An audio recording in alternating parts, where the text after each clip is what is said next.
क्या आप जानते हैं कि एमपीपीएससी प्री हो या मेंस, मध्य प्रदेश के यूनेस्को वर्ल्ड हेरिटेज साइट से एक सवाल तो पक्का ही आता है। तो चलिए अगले कुछ ही मिनटों में इस सुपर इम्पोर्टेंट टॉपिक को ऐसे समझते हैं कि एग्जाम में इससे जुड़ा कोई भी सवाल आ जाए आपका गलत हो ही नहीं सकता। तो शुरू करते हैं।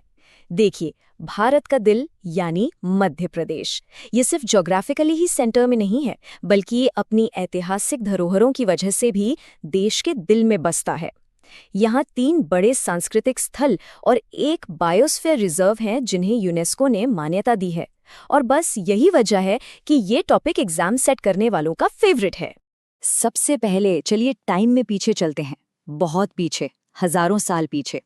हमारी यात्रा शुरू हो रही है भीमबेटका से, जहां हमें भारत में इंसानी सभ्यता के पहले निशान देखने को मिलते हैं।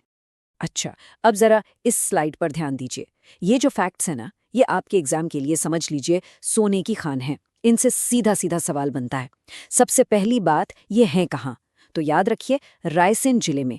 दूसरा पॉइंट, इनकी खोज किसने की? ये नाम रट लीजिए, डॉक्टर विष्णु श्रीधर वाकणकर। साल था 1957। और हाँ, सबसे जरूरी, इसे यूनेस्को ने अपने लिस्ट में कब शामिल किया? साल 2003 में। ये तीनों बातें एकदम पक्की कर लीजिए।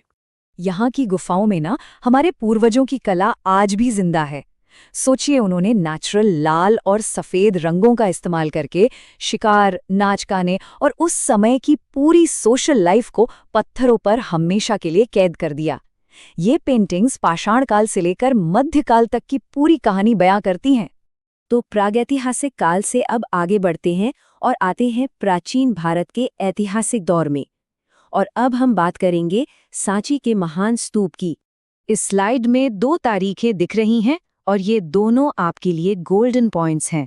पहली, 3री शताब्दी ईसा पूर्व, जब सम्राट अशोक ने इस स्तूप की नींव रखी थी। और दूसरी, साल 1989, जब यूनेस्को ने इसे वर्ल्ड हेरिटेज का सम्मान दिया। ये दोनों ही फैक्ट्स एग्जाम के लिए बहुत ज्यादा महत्वपूर्ण हैं। जरा सांची स्तूप की बनावट को समझते हैं। इसका ये जो विशाल आधा गोलाकार गुंबद है, ये शांति का प्रतीक है। और इसके चारों तरफ जो खूबसूरत नक्काशी वाले दरवाजे आप देख रहे हैं, उन्हें तोरण कहते हैं। इन तोरणों पर महात्मा बुद्ध के जीवन से जुड़ी जातक कथाओं को इतनी खूबसूरती से उकेरा गया है कि कमाल ही है। चलिए आज समय में एक और छलांग लगाते हैं और सीधा पहुंचते हैं मध्यकाल में, जहां चंदेल राजाओं ने खजुराहो के विश्व प्रसिद्ध मंदिरों को बनवाया था। अब आते हैं खजुराहो से जुड़े उन फैक्ट्स पर जो एग्जाम में सीधे सीधे पूछे जाते हैं। जिला कौन सा? छतरपुर। किस राजवंश ने बनवाया? चंदेल। ये सवाल तो इतनी बार आ चुका है कि क्या ही बताएं। और यूनेस्को ने इसे कब अपनी लिस्ट में शामिल किया? 1986 में। एक और बात याद रखिएगा, ये मध्य प्रदेश की पहली यूनेस्को साइट थी। खजुराहो के मंदिर जो है ना, वो नागर स्टाइल की आर्किटेक्चर के बेस्ट एग्जाम्पल हैं। इस डायग्राम को देखिए। मंदिर एक ऊंचे चबूतरे पर बना होता है। इसमें एक मंडप होता है, फिर आता है गर्भगृह, जहां मुख्य मूर्ति होती है, और उसके ठीक ऊपर एक विशाल शिखर। यही तो नागर शैली की पहचान है। खजुराहो की जो वर्ल्ड फेमस मूर्तिकला है, उसे हम आसानी से 3 हिस्सों में समझ सकते हैं।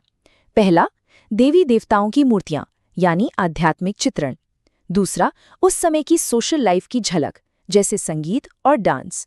और तीसरा, मिथुन मूर्तियां, जो मानव जीवन के दार्शनिक पहलुओं को दिखाती हैं। तो अभी तक हमने बात की सांस्कृतिक धरोहरों की।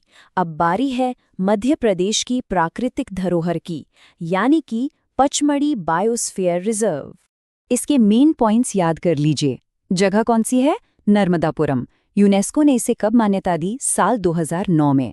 और जैसा कि ये वेन डायग्राम दिखा रहा है, इसमें सतपुरा नेशनल पार्क, बोरी सैंक्चुरी और पचमढ़ी सैंक्चुरी शामिल हैं। ये कॉम्पोजिशन एग्जाम में पूछा जा सकता है, तो इसे ध्यान में रखिएगा। चलिए अब करते हैं एक लाइटनिंग फास्ट रिवीजन, ताकि ये सारी फैक्ट्स आपके दिमाग में हमेशा के लिए सेट हो जाएं। ये सेक्शन आपके क्विक रिकॉल के लिए बहुत जरूरी है, तो पूरा ध्यान यहीं पर। सबसे पहले इनका टाइमलाइन समझते हैं। सबसे पुराना प्रागैतिहासिक काल का भीमबेटका, फिर आया प्राचीन काल का सांची, और आखिर में मध्यकालीन खजुराहो। ये क्रम याद रखने से आपको एक क्लियर हिस्टोरिकल पिक्चर मिल जाती है। अब ये मास्टर मैट्रिक्स देखिए, ये रिवीजन के लिए एकदम परफेक्ट है। खजुराहो मतलब नागर शैली और मूर्तियां, सांची मतलब स्तूप और बौद्ध कला, भीमबेटका मतलब प्राकृतिक गुफाएं और रॉक पेंटिंग्स, चाहे तो इसका एक स्क्रीनशॉट ले लीजिए, बहुत काम आएगा। तो अब समय है अपनी तैयारी को परखने का। मैं आपसे 3 सवाल पूछने वाला हूँ। देखते हैं आपको कितना याद रहा। तैयार हैं? पहला सवाल स्क्रीन पर है। खजुराहो के मंदिर किस राजवंश की देन है? सोचिए, जरा सोचिए। और सही जवाब है बी, चंदेल। बहुत बढ़िया। चलिए, दूसरा सवाल। भीमबेटका की खोज का क्रेडिट किसे जाता है? हमने शुरू में ही इसका जिक्र किया था, याद आया? बिल्कुल सही। जवाब है ए, डॉक्टर वीएस वाकणकर। और ये रहा आज का आखिरी सवाल। इनमें से कौन सा पचमढ़ी बायोस्फीयर का हिस्सा नहीं है? वो वेन डायग्राम याद कीजिए। जी हाँ, सही उत्तर है सी, कान्हा राष्ट्रीय उद्यान।